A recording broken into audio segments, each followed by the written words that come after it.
that deals with variety of function like controlling the emotion, behavior, memory, short term, long term, and different other type of memory, and even the olfaction. Okay, so this limbic system was first described by Paul Broca, and he defined limbic system as a ring of gray matter on the medial aspect of cerebral hemisphere. Okay, according to Paul Broca, he defined limbic system as a ring of gray matter on the medial aspect of cerebral hemisphere.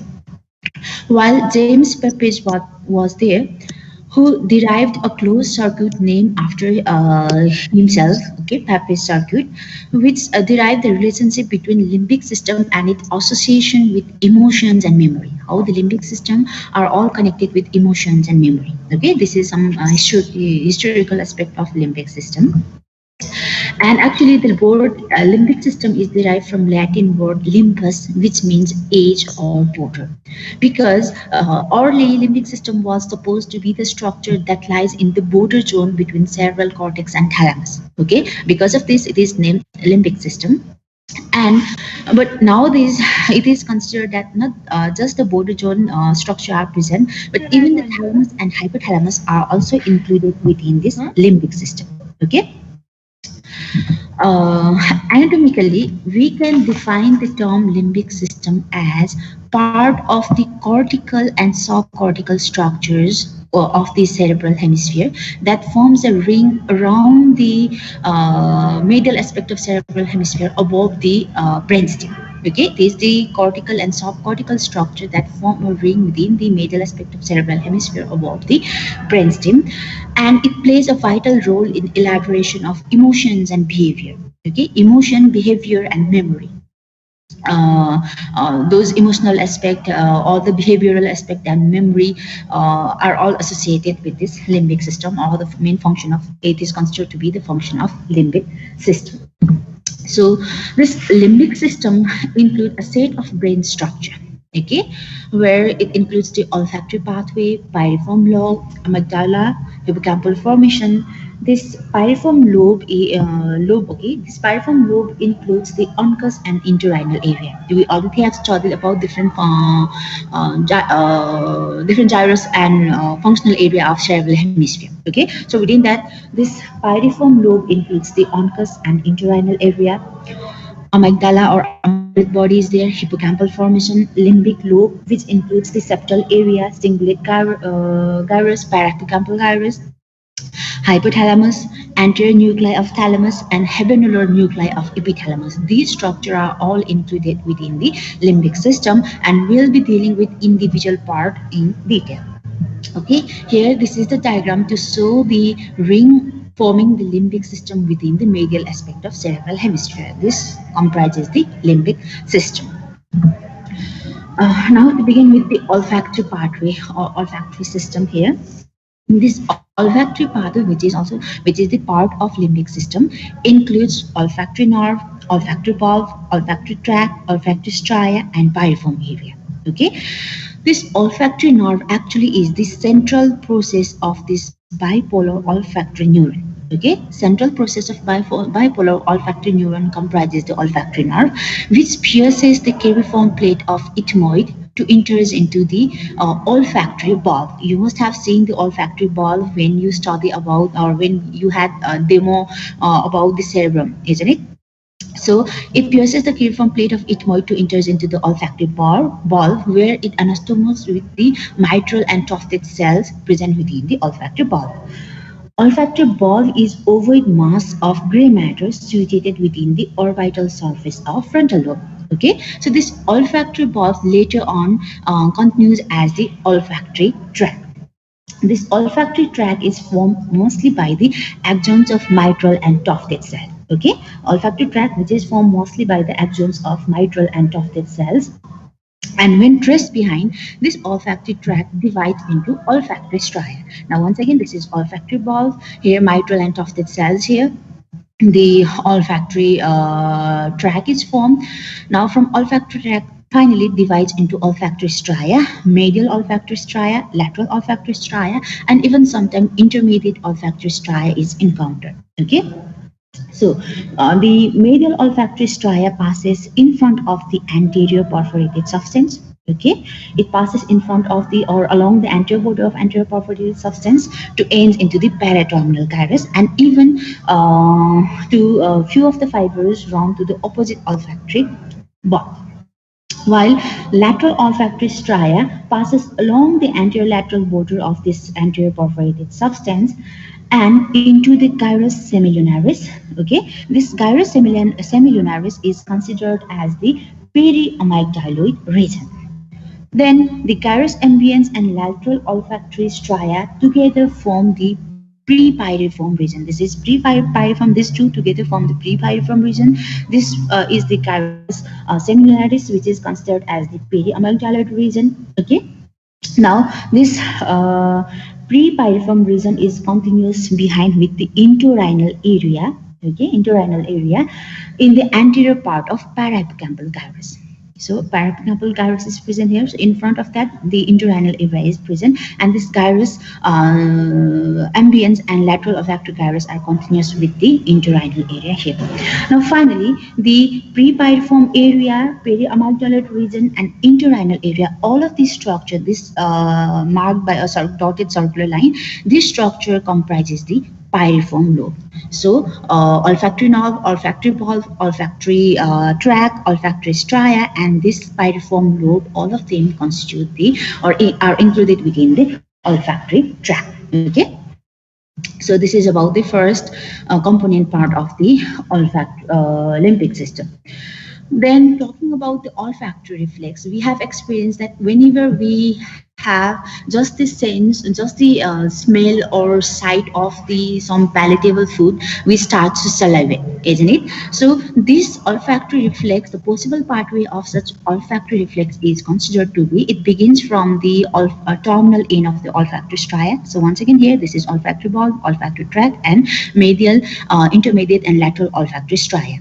So this olfactory reflex begins from the three terminals of olfactory tract in the form of stria medullaris thalami, and it ends into the habenular nuclei, which is present within the or which is one of the component part of epithalamus.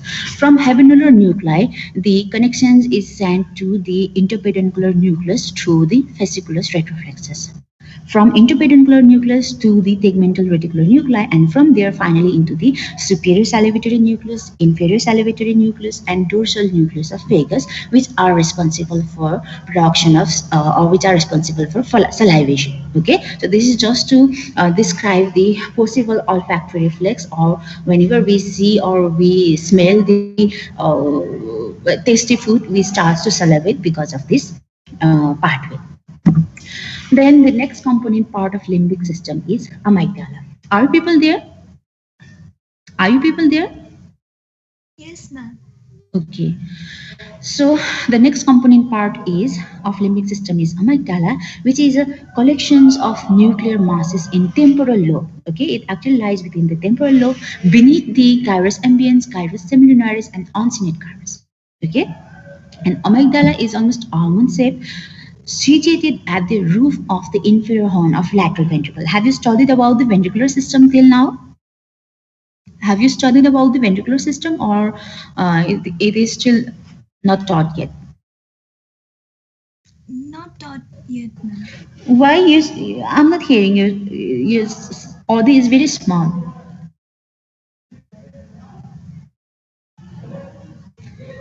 Okay, leave it. So you will be studying about the ventricular system, and among those ventricular system, one of the largest ventricle is lateral ventricle with anterior horn, posterior horn, and inferior horn. Okay, so this amygdala is present at the roof of the inferior horn of lateral ventricle. Here, this is the amygdaloid body.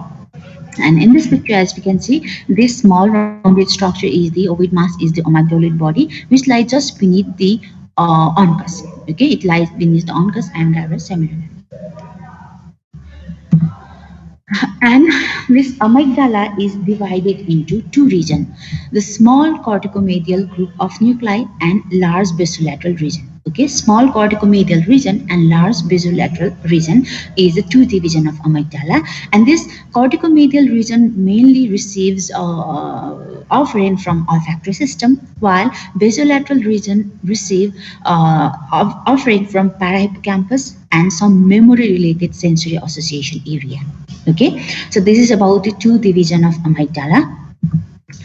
The input system is to the corticomedial nuclear group from the olfactory system and to the basolateral nuclear group from the parahippocampus, as well as some memory related cortical association areas.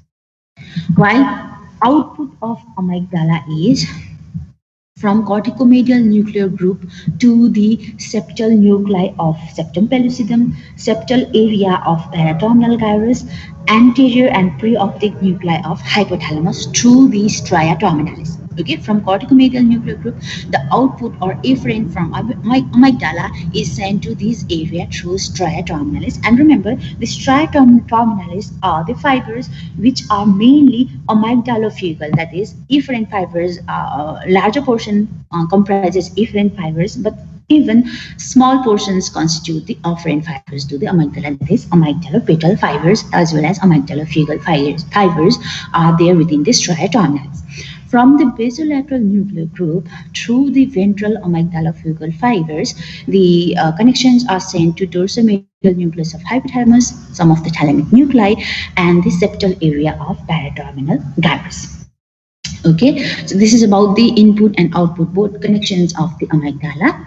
So in short, we can say here this is the amygdaloid body, which is divided into corticomedial part and basolateral part. Okay, in short, the amygdaloid body receives major input from the olfactory system. Okay, it receives major input from the olfactory system as well as from all the sensory association area of the cerebral cortex. Okay, but it provides major output to the major output system of amygdala is sent to the septal area of the paraterminal gyrus and to the hypothalamus. Here at this region, hypothalamus and septal area of the paraterminal gyrus are the outputs area of the amygdala.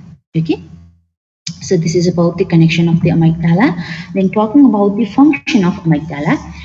Amygdala is considered to be the seat of fear or aggression and even the sexual behavior. Okay, like whenever some people, we have seen that some people faint at the sight of blood, which is considered as blood trauma phobia, and we have seen in movies, and even some may have some experience on this post-traumatic stress disorder, like the army who has encountered horrific scenario during war or in such cases, mainly in army, they will have the post-traumatic stress disorder. Such scenario, such horrific scenario will disturb them maybe even throughout their life.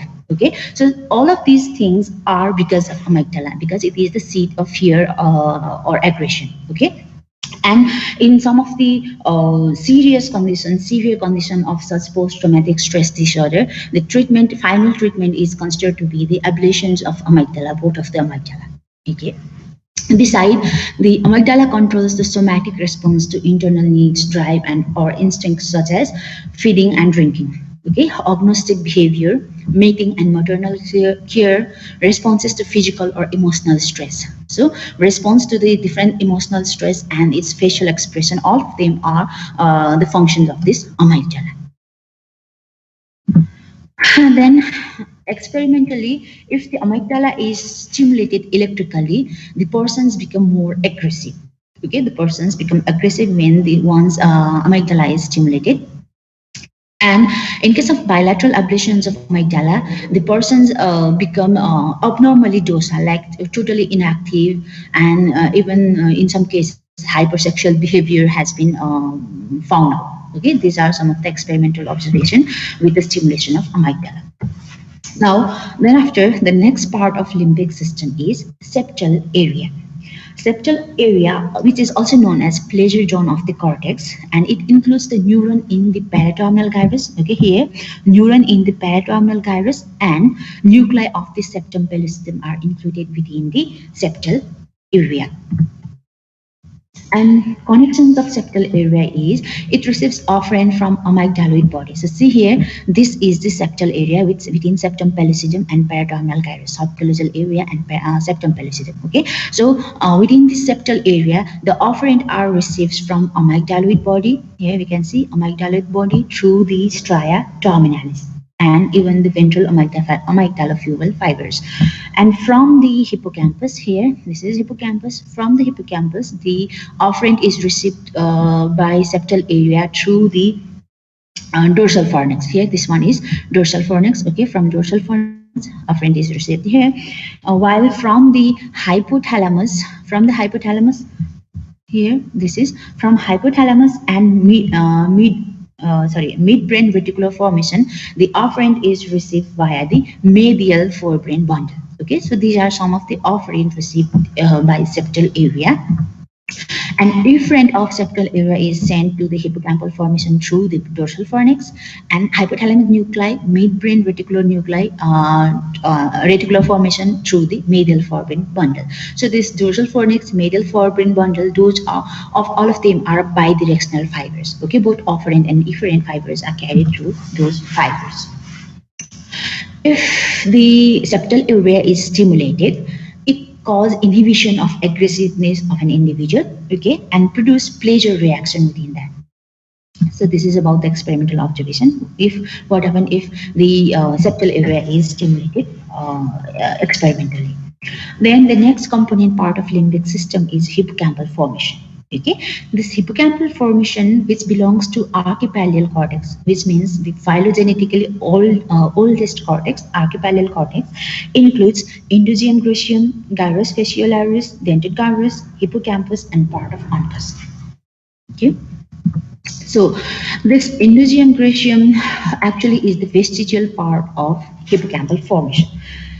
What happened here is, once again, here in this picture, we can see this is corpus callosum. Okay, so during embryological development of cerebral hemisphere, backward growth of corpus callosum occurs. Okay, corpus callosum grows backward, dividing the or the invading the hippocampal formation and dividing it into upper part which comprises this endogium gracium and lower part which comprises the septum pellucidum. Okay, eventually the hippocampal formation become vestigial in the upper part. Okay, while the lower part grows prominently with the growth of this temporal lobe. With the growth of this temporal lobe of the cerebral hemisphere, the lower part of hippocampal formation grows prominently and is expressed in the form of dentate gyrus and hippocampus. So this dentate gyrus and hippocampus are the major part of hippocampal formation, while this endogium gracium and rest of the part are the vestigial part of hippocampal formation. Okay. Now to know some detail about the endogium gracium. Endogium gracium actually is the thin sheet of gray matter that covers the superior surface of corpus callosum. Okay, it covers the superior surface of corpus callosum and it is traversed by a pair of medial and lateral longitudinal stria. This is the white fiber, medial and lateral longitudinal stria. But remember, this endogium gracium along with this medial and lateral longitudinal stria act as a vestigial part of hippocampal formation, so it has no such significant function within the hippocampal formation. But the important part or the prominent part of this hippocampal formation is dentate gyrus and hippocampus itself. Okay, so what is this dentate gyrus is here in this section.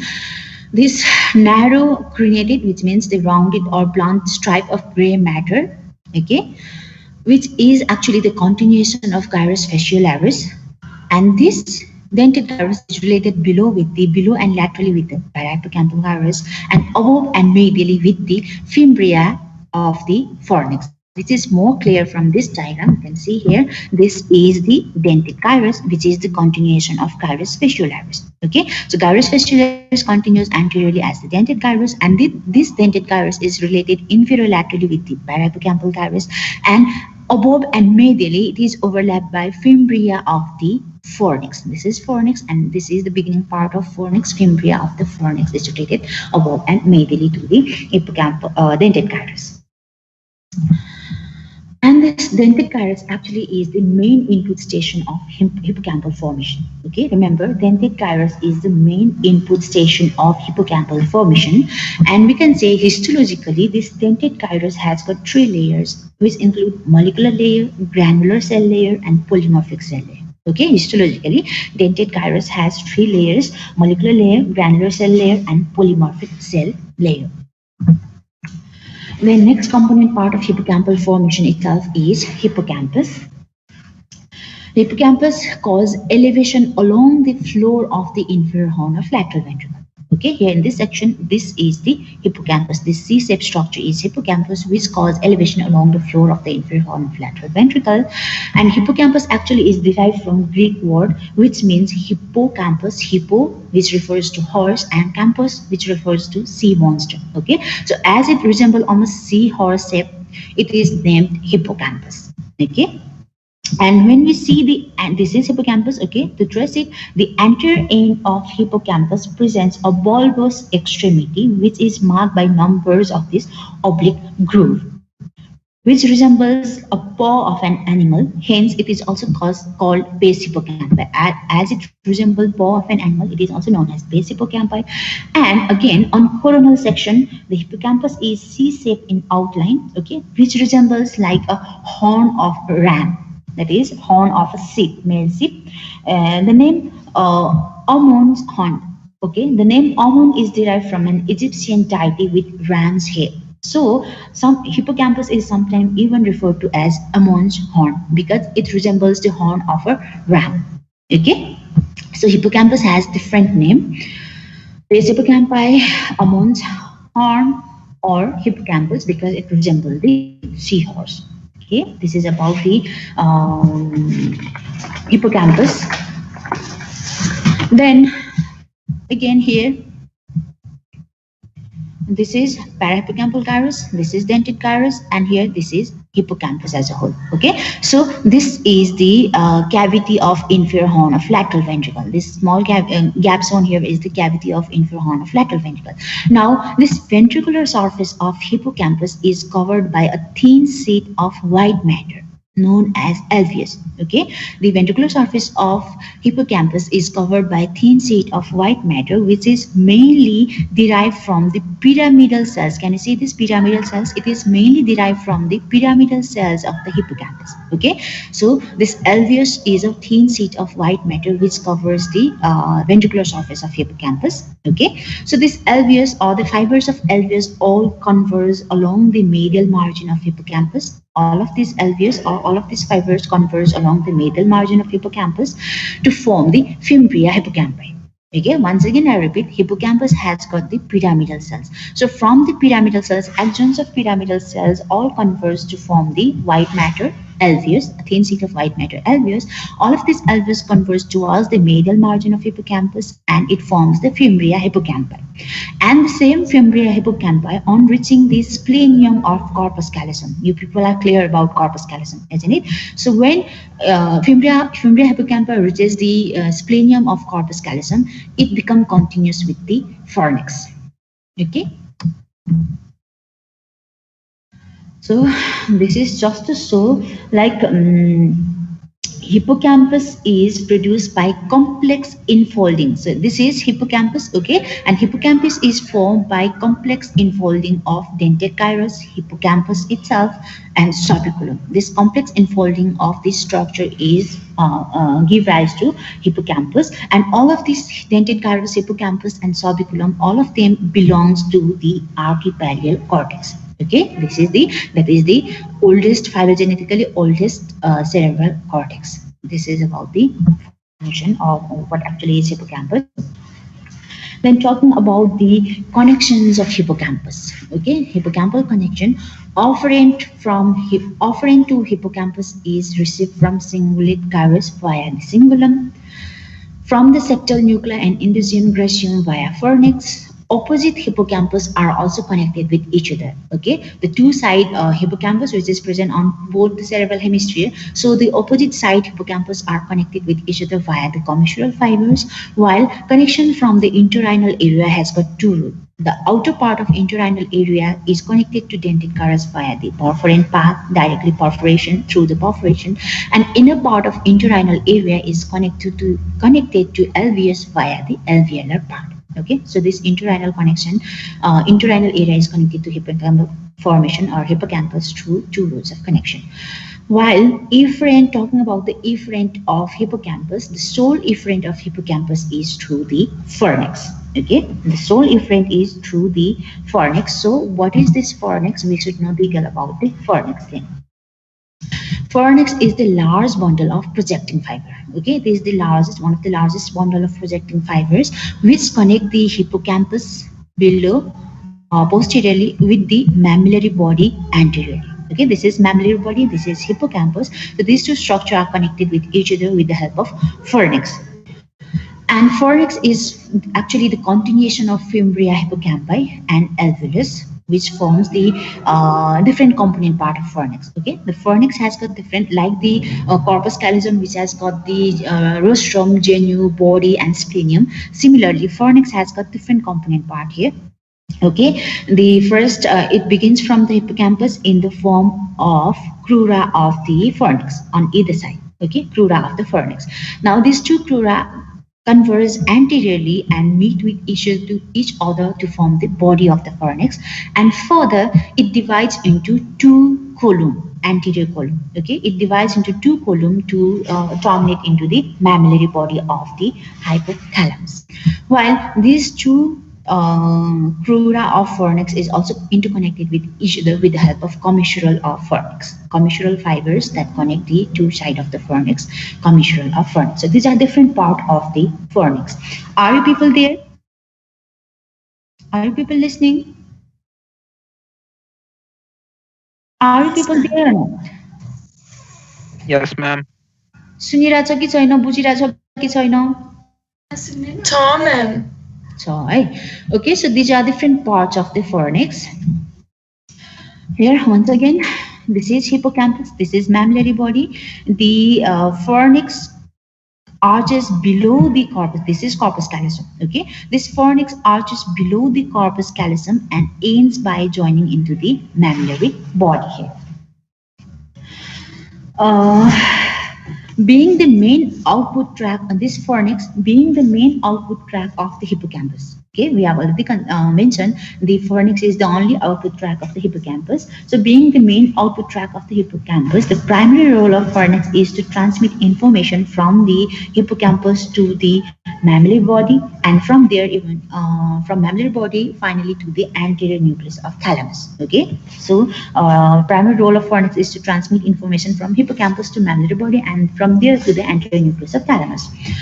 Although the specific function of fornix is not entirely defined. Okay, this is the particular function of fornix. It has not yet been completely defined, but it is believed that it plays key part in the aspect of memory. Okay, especially to recall the long-term memory and some of the episodic memory. Episodic memory, like when we recall the past event in a sequential order. So such a long-term memory as well as episodic memory is thought to be organized or regulated by this fornix. Okay, though its function, particularly its function, is not certain yet. Now, the column of the fornix is divided by the anterior commissure. See here, these are the two anterior commissure. Okay, so anterior commissure divides the column of the fornix into pre-commissural fornix and post-commissural fornix. Okay, while a small amount of fornical fibers passes above the splenium of corpus callosum to form the dorsal fornix. The rest of the part is ventral fornix, while the column of the fornix is further divided into pre-commissural fibers and post-commissural fibers by anterior commissural fiber. Okay, anterior, and the column which is present in front of anterior commissures is pre-commissural fibers, and the column which is present behind the anterior commissure is the post-commissural fibers. So this pre-commissural fornix provide connection to paraterminal gyrus, preoptic nuclei of hypothalamus, anterior preoptic as well as anterior nuclei of hypothalamus. While post-commissural fibers provide connection to the nucleus of thalamus, hypothalamic nuclei, and mammillary body. Okay, see here, this is mammillary body connecting by the post-commissural fiber. and we should be clear even about the dorsal fornix and ventral fornix. Okay. So here, this picture is to show the connections of this fornix. Fornix provide the major pathway into and out of the hippocampus. This is hippocampus, so fornix is the major pathway to provide the fibers into and out of the hippocampus. The main connections of fornix are like the fibers of hippocampal commissures. See here, this is the hippocampus of one cerebral hemisphere. Similarly, hippocampus of another cerebral hemisphere is there. So these two hippocampus are connected with each other by hippocampal commissures. Okay, one of the connection is the two side hippocampus are connected with each other by hippocampal commissures. The fibers from the post-commissural fibers. Now here, as we have talked about the pre and post-commissural part of fornix, now this is the fornix, okay, body of the fornix, and finally the fornix divide into pre-commissural. This is anterior commissure, so this is pre-commissural fiber, this is post-commissural fiber. So the post-commissural fibers from the post-commissural fiber, here this is the one fiber from the post-commissural fornix originate from the subiculum of the hippocampus, right? From here, subiculum of the hippocampus, these post-commissural fibers are originated. Then it projects to the mammillary body of the hypothalamus. Okay, it projects to the mammillary body of the hypothalamus, and from the mammillary body, it is projected to the anterior nucleus of thalamus. From the mammillary body, it is projected to the anterior nucleus of thalamus.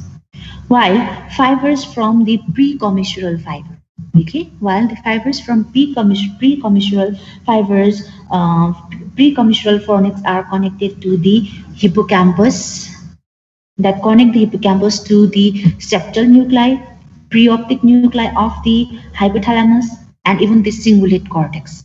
Okay, and some of the fibers of pre-commissural fibers even runs backward through the stria medullaris thalami into the habernular nuclei, which is present within the pituitary stalk, or that is the part of the epithalamus. And fibers from the dorsal fornix, here this is the one we have talked about. Some of the fibers of fornix project above the splenium of corpus callosum, and it is considered as dorsal fornix, okay, while the rest of the part is considered as ventral fornix.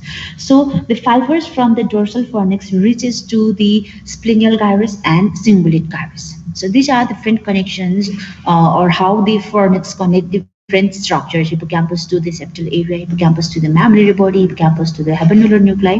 So this is how the hippocampus is connected with different area of the limbic system itself. Then finally, the most important part of all within the limbic system, from your examination point of view also, the most important part that we should know is about the Papez circuit. Okay, so fornix is one of the critical component part of Papez circuit. Okay, so Papez circuit, as described by James Papez, okay, named after himself, is a closed circuit that consists of the following pathway. Let's start here from the hippocampus. The Papez circuit starts in the subiculum of the hippocampal formation. Okay, Papez circuit start from the subiculum of the hippocampal formation. The subiculum projects to the mammillary bodies via the post-commissural fornix, or let's say directly via the fornix to the mammillary body. The mammillary body then projects to the anterior nuclei of thalamus via the mammillothalamic tract.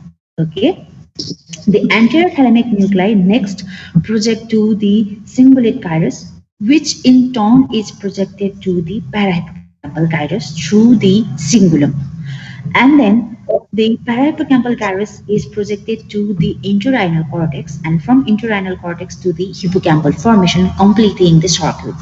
According to some author, you may find directly from cingulate gyrus, the fibers are projected to the hippocampus. So don't get confused. It is the circuit is overall, the circuit is same thing. Okay. So let's for your convenience, let's begin the Pepys circuit from hippocampus. Subiculum of the hippocampus is the beginning part. Through the fornix, it is related to the mammillary body. From mammillary body to the anterior thalamic nuclear group through the mammillothalamic tract. Again, from anterior thalamic nuclei to cingulate gyrus. From cingulate gyrus to parahippocampal gyrus through the cingulum. From parahippocampal gyrus to interanual cortex and interanual cortex to hippocampus. This is how finally the Pepys circuit is completed. Okay, so this is important for you people from your theory point of view as well. Then finally we'll go for the function of the limbic system. So limbic system has so many structures included within its component part. Okay, so it has so many important functions, like it has got one of the integrative center. It influences all the autonomic as well as endocrine system along with the emotional state through its connection with the hypothalamus. Okay, as it is also hypothalamus is also one of the part of limbic system. So all the autonomic as well as endocrine system is controlled by indirectly by the limbic system through the hypothalamus. Then preservation of species like the act of mating, home building, or the social behaviors, all of them are also controlled by this limbic system. Emotional behavior like mood, different mood like fear, anger, pleasure, and also the physical expression of these states. Okay, emotional behavior as well as facial expression and physical expression of these states are also done through the limbic system. It is also related with the recent memory and converting the short-term memory into long-term memory and even the consolidation of memory. So this all the memory and its consolidation are all done through this limbic system. And also the spatial memory like the memory of one's environment and its spatial orientation, everything are also related with this limbic system, or it is also the function of limbic system. Okay, so after this we'll go for some of the applied aspects associated with this limbic system. So one of the important syndrome is Kluver-Bucy syndrome. This Kluver-Bucy syndrome results from bilateral destruction of the temporal lobe, particularly which include hippocampus and amygdala. Okay, if the bilateral destruction of temporal lobe occurs with the involvement of hippocampus and amygdala, what happens? Different signs and symptoms are like in some individual the hypersexuality. Okay, like their sexual drive will increase in such an extent that they even don't differentiate between species.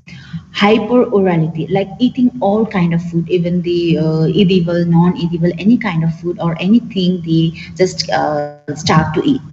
Docility, loss of normal fear or anger response. The person become abnormally docile, like inactive with any type of strong stimulus. They just become docile without any response to them.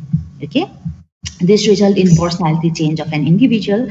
Then decreased emotionality and visual agnosia, like any of the non-verbal visual stimuli which was recognizable previously, it become unrecognizable to that individual because of this destruction within this hippocampus and amygdala. Okay, so these are some of the symptoms associated with this Kluver-Bucy syndrome. And besides, if amygdala lesion occurs at amygdala, psychomotor seizures will appear, okay, with the loss of memory and impaired decision making. And if hippocampus is damaged only, then the general intelligence of an individual remains as it is, okay. But a long term, they cannot form the long term memory, like even they will not be able to form the recent memory after the lesion to hippocampus. Now the recent memory, they cannot associate those recent memory into long term memory. Okay, so these are some of the regions associated with this structure within the limbic system. So this is all about the limbic system.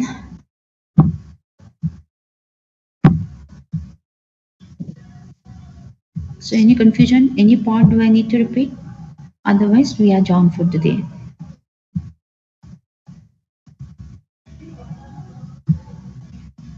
तिम्रो सुनिरहेछौ नि? सुते छैन नि कोही?